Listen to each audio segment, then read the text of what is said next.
திருவண்ணாமலைக்கு போகிறதுக்கு ரொம்ப நாளாக பிளான் போட்டுட்டு இருந்தீங்கன்னா இந்த வீடியோ உங்களுக்காக தான். சென்னையிலேருந்து திருவண்ணாமலைக்கு ஒரு நாள் போயிட்டு வரதுக்கு எவ்வளோ செலவாகுன்றதை இந்த வீடியோவில் நான் உங்களுக்கு சொல்ல போகிறேன்.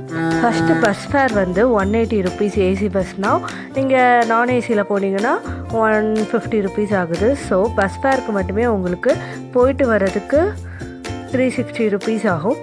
தென் பஸ் ஸ்டாண்ட்லேருந்து நீங்கள் கோயிலுக்கு ஆட்டோ பிடிச்சிங்கன்னா ஒரு ஆளுக்கு 30 ருபீஸ் கேட்குறாங்க. ஸோ கோயிலுக்கு போயிட்டு மறுபடியும் பஸ் ஸ்டாண்ட் வர்றதுக்கும் சேர்த்து 60 ருபீஸு. அதுக்கப்புறம் ஸ்பெஷல் தரிசனத்துக்கு ஒரு 50 ருபீஸ். அங்கே நீங்கள் ஸ்நாக்ஸு டீ அதெல்லாமே சாப்பிட்டீங்கன்னா ஒரு 100 ருபீஸு. உள்ள பிரசாதம் எல்லாமே 10 ரூபாலேருந்து 50 ரூபா ரேஞ்சில் தான் இருக்குது. ஸோ அதுக்கு ஒரு 100 ருபீஸ் எடுத்துக்கலாம். இப்போ மொத்தமாக 670 ருபீஸ் நம்மளுக்கு வந்திருக்கு. அரௌண்ட் 700 ருபீஸ் அப்ராக்சிமேட்லி உங்களுக்கு தேவைப்படும். இப்போது டைமிங்ஸை பற்றி பார்த்துடலாமா? நாங்கள் காலையில் 6 o'clock கீழம்பாக்கத்தில் திருவண்ணாமலை பஸ் ஏறினோம். அங்கே ரீச் ஆகிறதுக்கு எங்களுக்கு 11 o'clock ஆகிடுச்சு. கோயிலுக்குள்ளே ஒரு 11:30 போல் என்ட்ரானோம். என்ட்ராகி சாமியை பார்த்துட்டு வெளியே வர்றதுக்கு எங்களுக்கு 3 o'clock ஆகிடுச்சு. உள்ளே பிரசாதம் எல்லாமே நாங்கள் சாப்பிட்டுக்கிட்டோம்.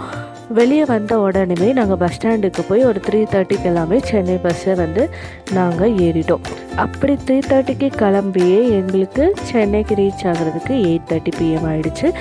இப்போ உங்ககிட்ட 1 டே டைமும் 700 ருபீஸ் காசும் இருந்தால் நீங்கள் 1 டே திருவண்ணாமலை ட்ரிப் போயிட்டு வந்துடலாம். எனக்கு இந்த ட்ரிப் எப்படி இருந்துச்சுன்னா ஒரு சின்ன திருப்பதிக்கு போயிட்டு வந்த மாதிரி தான் எனக்கு இருந்துச்சு. நீங்களும் திருவண்ணாமலைக்கு போயிட்டு வந்து எப்படி இருந்துச்சுன்னு சொல்லுங்கள். உங்களுக்கு இந்த வீடியோ கண்டிப்பாக யூஸ்ஃபுல்லாக இருந்திருக்குன்னு நினைக்கிறேன். யூஸ்ஃபுல்லாக இருந்துச்சுன்னா இந்த வீடியோக்கு ஒரு சின்ன லைக்கை போட்டுட்டு யார் கூட இந்த ட்ரிப்பை பிளான் பண்ண போகிறீங்களோ அவங்களுக்கு இந்த வீடியோவை ஷேர் பண்ணிவிட்டு அப்படியே நம்ம சேனலை சப்ஸ்கிரைப் பண்ணிக்கோங்க. நான் இந்த மாதிரி நிறைய பட்ஜெட் பிரேக் டவுன்ஸை போடலான்னு இருக்கேன் ஃப்யூச்சரில். இப்போது நீங்கள் சிவனை போய் பத்திரமா பார்த்துட்டு வாங்க. அது வரைக்கும் டாட்டா, பாய் பாய்.